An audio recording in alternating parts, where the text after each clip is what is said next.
Tu pitches? Je pitch. Vas-y, pitch. Ouais. C'est une femme, une blonde hitchcockienne, voilà, dans le sud avec la chaleur, les criquets, qui va retrouver son premier amour. Et là, malheureusement. C'est déjà spoilé, ça. Donc, et pourtant, elle aime son mari, elle a une famille. On voit qu'il y a vraiment un véritable amour d'un couple qui a vécu 15 ans ensemble. Et elle est déchirée entre deux hommes. Voilà. Ça, c'est le départ. Et puis, ils vont décider d'annoncer chacun à leur conjoint que finalement, ils vont vivre cette passion. Sauf que ta femme va disparaître. Moi, je trouve que c'est déjà spoilé. Hein, mais... Oh, c'est le premier épisode, c'est dit. Oh, ouais. Gaspard le marchand. T'as toujours vécu ici, Gaspard?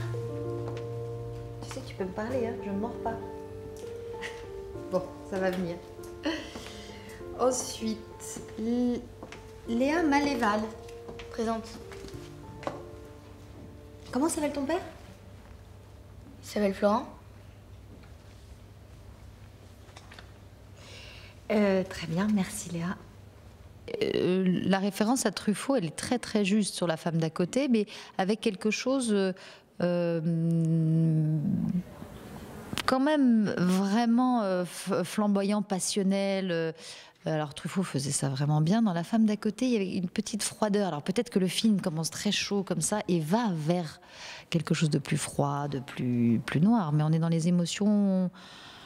On est quand même. Oui, tu dis froideur en fait. Moi, je pense à la mélancolie. Il y a une grande mélancolie dans la femme d'à côté. Oui, c'est ça. C'est une espèce de climat, mais aussi d'époque. Ouais, là, c'est l'inverse. Enfin, là, c'est du passionnel, c'est-à-dire que là c'est électrique en permanence, ça va très vite, les enjeux sont posés très très rapidement, les gens sont tous très bousculés, et pourtant il y a du temps. Hein. Il y a une petite mécanique en tout cas dans l'écriture où chaque mot... mais parce que c'est un thriller. Quand on retrouve sa passion d'enfant, à un moment de sa passion d'adolescence plutôt, c'est comme elle le dit à un moment, est-ce qu'on se connaît vraiment finalement est-ce qu'on se connaît vraiment? Donc c'est tout ce qui va avec. Est-ce qu'on se connaît? La mémoire du corps. Il y a comme ça des petites chaque réplique. Il n'y a pas un mot à retirer dans la série. Alors, comment je me suis sortie? Correct. Oh bah c'est gentil ça. Je te préfère comme maman. T'es bien moins sévère. Je suis pas sévère. Je suis sérieuse comme maîtresse. C'est pas pareil. Je fais quoi alors? Elle était plus beau comme ça. Hein? Regarde, mieux? Non? Victoire? Là.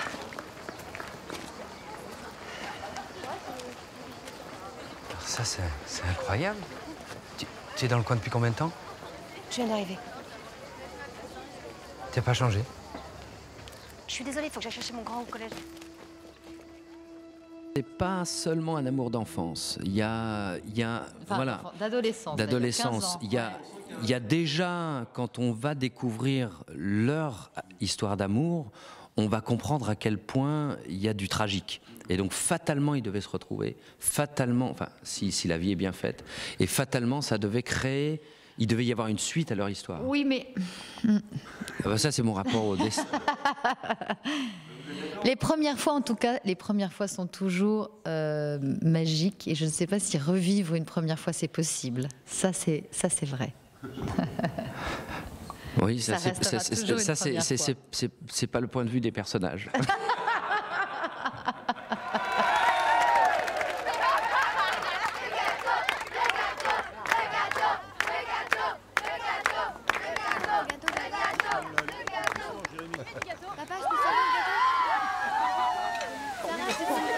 Oui, au-delà des motivations qu'on a pour faire une série, les uns les autres, les auteurs, les réalisateurs, il y a un exercice de style dans cette série, c'est-à-dire qu'il y a une gageure d'écriture.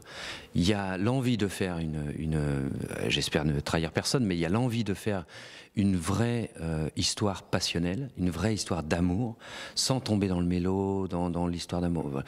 Il y a des modèles. Et de malgré tout créer une dynamique, une mécanique thriller, mais qui c'est comme inversé, c'est-à-dire c'est un crime passionnel. C'est un accident qui est un crime. C'est ce qui va troubler l'histoire. On est presque dans le tragique shakespearien.